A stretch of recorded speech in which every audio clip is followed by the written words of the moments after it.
ماہ رمضان باب الریان۔ ماہ رمضان بڑی برکتوں، بڑی سعادتوں اور نعمتوں والا مہینہ ہے۔ اللہ تعالیٰ نے جو برکتیں اور سعادتیں اس مہینے کے ساتھ خاص فرمائی ہیں وہ کسی اور مہینے کے ساتھ خاص نہیں ہیں۔ نیز جو برکتیں اس مبارک مہینے کے اندر جو کیے جانے والے نیک اعمال کے ساتھ مخصوص ہیں وہ دوسرے مہینوں میں اپنی اعمال کے ساتھ مخصوص نہیں ہیں۔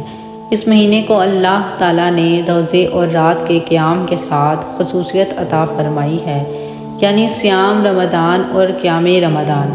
نفلی روزہ رمضان کے علاوہ دوسرے مہینوں میں بھی رکھا جاتا ہے اور رات کا قیام رمضان کی راتوں کے علاوہ دوسری راتوں میں بھی ہوتا ہے، مگر جو فضیلت ماہ رمضان کی راتوں کے قیام میں ہے وہ کسی اور رات کے قیام میں نہیں، اور جو فضیلت و سعادت ماہ رمضان کے روزوں میں ہے وہ کسی اور مہینے کے روزوں میں نہیں، لیکن اعمال کے اس مہینے کے ساتھ ایک خاص نسبت ہے اور اللہ تعالیٰ کو یہ مہینہ بہت عزیز ہے۔ اس لیے اللہ تعالیٰ نے فرمایا رمضان میرا مہینہ ہے۔ حضور صلی اللہ علیہ وآلہ وسلم نے روزے داروں کے اجر کے حوالے سے ارشاد فرمایا ہے کہ جنت میں ایک دروازہ ہے جس کا نام ریان ہے، روز قیامت اس میں روزے دار داخل ہوں گے، ان کے علاوہ کوئی دوسرا اس میں سے داخل نہیں ہوگا۔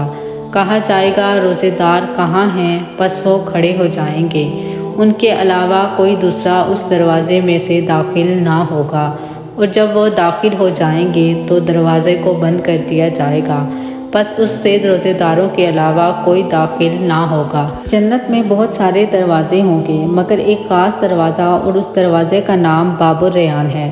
عربی زبان میں ریان کا معنی ہے خوبصورت فواردار والی بارش، جس سے موسم خوشگوار ہو جاتا ہے، نہ گرمی کی تپش رہے اور نہ بارش کا کیچڑ رہے۔ ریان کا دوسرا معنی سیرابی ہے۔ یہ سیرابی پیاس کے برعکس ہے۔ پیاس کو العطش کہتے ہیں اور شدید پیاسے سے انسان کو عطشان کہتے ہیں، لیکن اگر کوئی خوبصورت ٹھنڈا میٹھا مشروب پی کر سیراب ہو جائے تو عطشان کے مقابلے میں اسے ریان کہتے ہیں۔ گویا آتش اور عطشان میں جتنی پیاس ہے ریان میں اتنی ہی سیرابی ہے۔ یہ دروازہ صرف ماہ رمضان کے روزے داروں کے لیے مختص ہوگا۔ روزے دار اس دروازے سے گزارے جائیں گے۔ اس کی حکمت کیا ہے؟ در حقیقت روزہ اللہ کے لیے بھوک اور پیاس اپنانے کا نام ہے۔ روزے دار اللہ کے لیے پیاس اپنا کر عطشان بن کر جائیں گے۔ اللہ فرمائے گا میری خاطر عطشان ہونے والے بندوں کو ریان سے گزار دو تاکہ جنت میں پہنچنے سے پہلے سیراب ہو جائیں، پس آج کی پیاس وہاں کی سیرابی سے بدل جائے گی۔ اب فیصلہ ہم پر ہے کہ ہم آج کی پیاس کو برداشت کر کے وہاں کی سیرابی کے لیے اپنے آپ کو کس قدر تیار کرتے ہیں۔ حضور صلی اللہ علیہ وآلہ وسلم نے فرمایا اعلان کر دیا جائے گا کہ سوائے روزے داروں کے اس دروازے سے کسی اور گزرنے کی اجازت نہ ہوگی۔ ارشاد باری تعالیٰ ہوگا یہ دروازہ صرف انہی کے لیے مختص ہیں جو میری خاطر بھوکے اور پیاسے رہتے ہیں۔ اللہ کی طرف سے امر ہوگا اور آواز دی جائے گی کہ روزے دار کہاں ہیں؟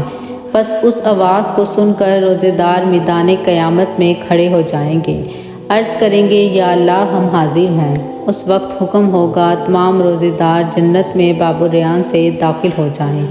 یہ خاص نعمت و سعادت اللہ تعالیٰ نے صرف روزے داروں کے حصے میں رکھی ہے۔ حضرت ابو ہریرہ رضی اللہ تعالیٰ عنہ سے روایت ہے کہ حضور صلی اللہ علیہ وآلہ وسلم نے فرمایا جنت کے کئی دروازے ہیں، جو نمازی ہوں گے ان کے لیے باب الصلاۃ ہوگا، جو مجاہد ہوں گے ان کے لیے باب الجہاد ہوگا، جو صدقہ و خیرات کرنے والے ہوں گے وہ باب الصدقہ سے گزارے جائیں گے، اور جو روزے دار ہوں گے انہیں باب الریان سے گزارا جائے گا۔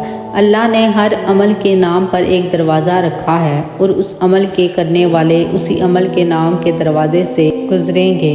روزہ رکھنے والوں کے لیے باب صیام ہوتا ہے، لیکن جس طرح یہ ہر عمل کا دروازہ فقط اس عمل کے نام پر ہے، مگر روزہ رکھنے والوں دروازہ باب الصیام سے نہیں، اس لیے کہ یہ لوگ اللہ کے لیے بھوک پیاس برداشت کرتے ہیں، لہٰذا اللہ رب العزت نے اس دروازے کے نام کو مختلف کر دیا اور اپنی بارگاہ کی سیرابی کے نام پر باب الریان بنا دیا، اور ارشاد فرمایا جو روزے دار ہوں گے انہیں باب الریان سے گزارا جائے گا، اگر اس دروازے کا نام باب الصیام ہوتا یعنی روزوں کے نام سے دروازہ ہوتا تو اس دروازے کی قدر و منزلت بھی دوسرے اعمال والے دروازوں کی برابر ہو جاتی۔ یہاں نام عمل کے نام پر نہیں بلکہ عمل کے اجر کے نام پر رکھا ہے۔ اور اجر کیا ہے؟ دیگر اعمال اجر نیکیاں، کسی نے کوئی نیک عمل کیا تو 10، 100 یا 700 نیکیاں مل گئیں، یعنی اجر نیکیوں کی تعداد میں ملا۔ مگر روزے کے لیے اجر نہ نیکیوں کی تعداد میں ہے نہ دروازے کے عمل کے نام پر ہے، بلکہ روزے کے اجر کے بارے میں فرمایا ہے کہ روزہ خاص میرے لیے ہے اور میں ہی اس کا اجر دوں گا۔ وہ اجر کیا ہے؟ روزے کے اجر کو اللہ نے دیگر اعمال کی طرح واضح نہیں فرمایا بلکہ چھپا کر رکھا ہے۔ اس اجر کی ہلکی سی جھلک حضور صلی اللہ علیہ وسلم کے اس مبارک ارشاد سے سامنے آ رہی ہے کہ روزے دار کے لیے 2 خوشیاں ہیں، ایک خوشی افطار کے وقت اور ایک خوشی دیدار کے وقت۔ فرمایا روزے دار کے لیے میرے دیدار کے سوا کسی اور شے میں سیرابی نہیں ہے۔ اللہ نے فرمایا اے روزے دار، تو نے میری خاطر بھوک برداشت کی، آج اپنے دیدار کے ذریعے تیری بھوک کو رفع کرتا ہوں۔ تو نے میری خاطر پیاس برداشت کی، آج اپنے دیدار کے شربت سے تیری پیاس کو دور کرتا ہوں۔ تو نے میری خاطر اپنے نفس کی لذتوں کو خیر بات کہا، آج میں اپنے دیدار کے ذریعے تجھے اپنی قربتوں کی لذت عطا کرتا ہوں۔ تو نے میری خاطر اپنے اوپر بہت سی راحتیں حرام کر لیں، آج میں اپنے وصال کی راحت سے تمہیں ہمکنار کرتا ہوں۔ پس یہ سیرابی اللہ کی قربت سے، اللہ کے وصال اور دیدار سے ہے۔ جمال یار کی حسرت میں جو مرید ہوا، جمال یار کی حسرت میں جو مرید ہوا، جمال یار ان کا طبیب ہوتا ہے۔ اللہ تعالیٰ نے روزے داروں کو اپنے عاشقوں میں شامل فرمایا، اس لیے روزے داروں کا اجر اپنی ذات کا دیدار مقرر فرما دیا۔ جب حضور صلی اللہ علیہ وآلہ وسلم نے فرمایا ہر شخص اپنے اپنے اعمال کے مطابق اپنے اپنے دروازوں سے بلایا جائے گا، تو سیدہ صدیق اکبر رضی اللہ تعالیٰ عنہ نے عرض کیا یا رسول اللہ صلی اللہ علیہ وآلہ وسلم، میرے ماں باپ آپ صلی اللہ علیہ وآلہ وسلم پر قربان ہوں، کیا کوئی ایسا بھی شخص ہوگا جسے ہر دروازے سے آواز دی جائے گی؟ حضور صلی اللہ علیہ وآلہ وسلم نے فرمایا ہاں ایسا بھی ہوگا جس کا نام ہر دروازے سے پکارا جائے گا۔ اے ابو بکر، مجھے یقین ہے آپ بھی انہی میں سے ہوں گے۔ روزے داروں کے لیے اللہ کے خاص مہینوں سے نسبت کی بنا پر یہ فضیلت حاصل ہوگی کہ ان کے لیے باب الریان خاص ہو گیا۔ تو میرے عزیز ناظرین، اللہ پاک نے ہمیں رمضان عطا فرما دیا ہے اور ہم کتنے خوش قسمت لوگ ہیں کہ اللہ پاک نے روزے داروں کے لیے قیامت میں کن کن انعامات کو رکھا ہے۔ ناظرین، رمضان ایک نعمت ہے، رحمت ہے۔ رمضان دوزخ سے آزادی کا نام ہے۔